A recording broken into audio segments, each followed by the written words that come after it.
me light. No! Bud Light! Bud Light. Because everything else is just a light.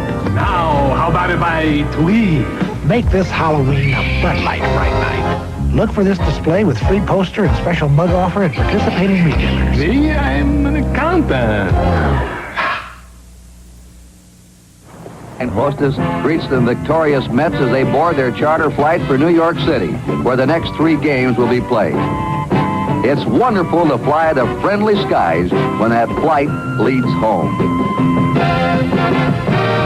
And home is beautiful Shea Stadium on the edge of Flushing Meadow Park. Big Shea, where the amazing Met fans pour in by the thousands. Starting pitchers for Game 3 are rookie Gary Gentry and Jim Palmer. Celebrities seem to be everywhere.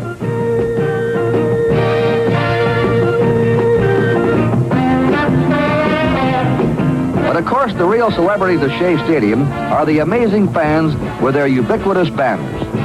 The spirit of the Met fans seems to stimulate the Met players. They believe they're fans and vice versa. Tommy Agee, first man up for the home team, reacts to the fans' enthusiasm with this tremendous shot. Home run to center. Score 1-0, New York. Second inning for the Mets. Jerry Grody walks with 2 outs. Switch hitter Bud Harrelson bats left-handed against the right-handed Palmer.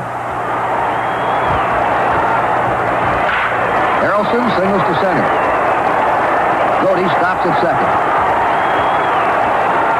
Gary Gentry is the batter. The weak-hitting rookie pitcher surprises center fielder Paul Blair. It's over his head for a double, scoring Grody and Harrelson.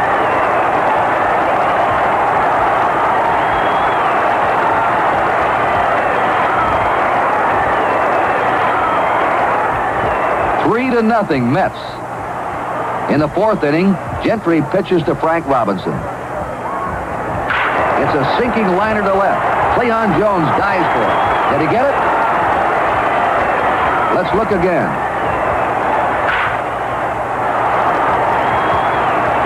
No, on the first bounce, says umpire Hank Soar. With Robinson on first, Boog Powell's up.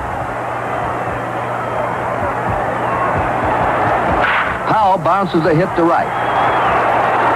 Robinson goes to third.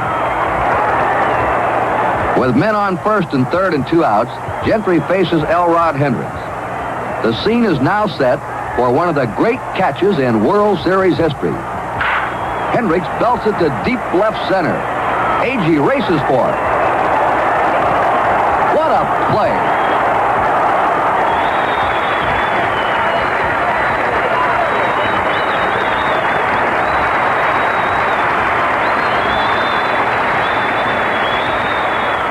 Watch that amazing catch again in slow motion as Tom Agee robs the Baltimore Orioles of 2 big runs.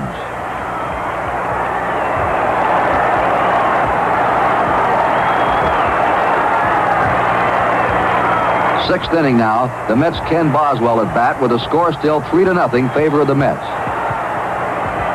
It's a ground ball wide of first. Dave Johnson makes a fine play. Pitcher Palmer covers but misses the bag, and Boswell is safe. Ed Kranepool's slow bouncer moves Boswell to second.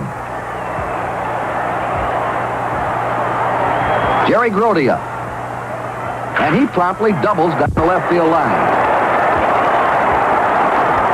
Boswell trots in with another run, making the score 4-0 in favor of the Mets, and the Met fans let loose.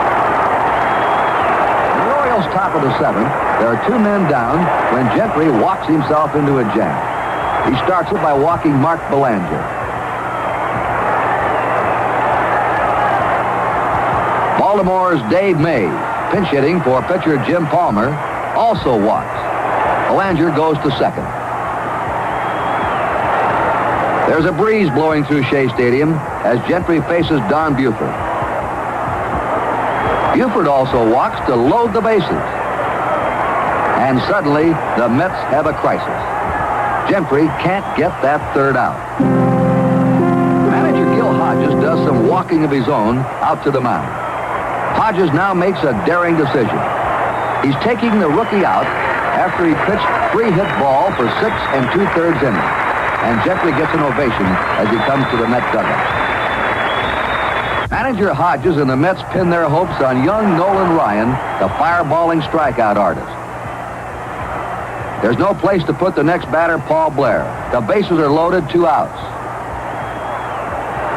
Strike one.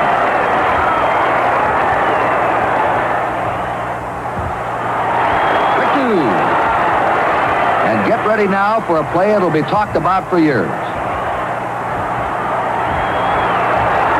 Blair connects. And Tommy Agee does it again. Another miracle catch. There have been other great fielding plays in World Series history, but never before has one man made 2 such dramatic and crucial catches in one game. Agee alone has cost Baltimore at least 5 runs.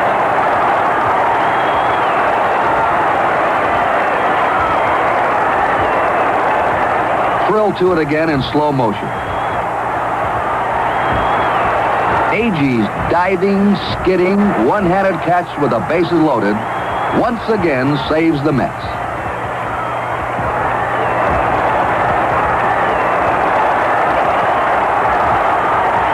In the Mets' 8th, Ed Kranepool, the only Met who's been with him since their first year, hits his first series homer, making the score 5-0 in favor of the National League champion.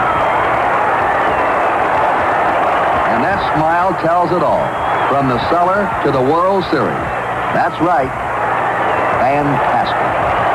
Top of the 9th now, with the Mets still ahead 5-0 and 2 outs. Mark Belanger walks.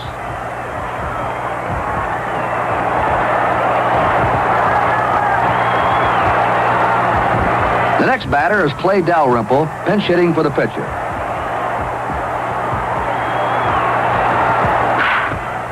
Al Weiss makes a beautiful stop, but Belanger beats the play. The next batter, Don Buford, walks to load the bases. Once again, the Mets are in trouble. They're only 1 out away from winning Game 3, but Baltimore has the bases loaded. Manager Hodges talks it over with his battery and decides to let Ryan meet the challenge. The 22-year-old Texan proves his manager's faith is well-founded. He gets 2 strikes on the dangerous Paul Blair. 1 more to go. Strike 3. The Mets win their 2nd straight, 5-0, and now lead in the World Series 2-1.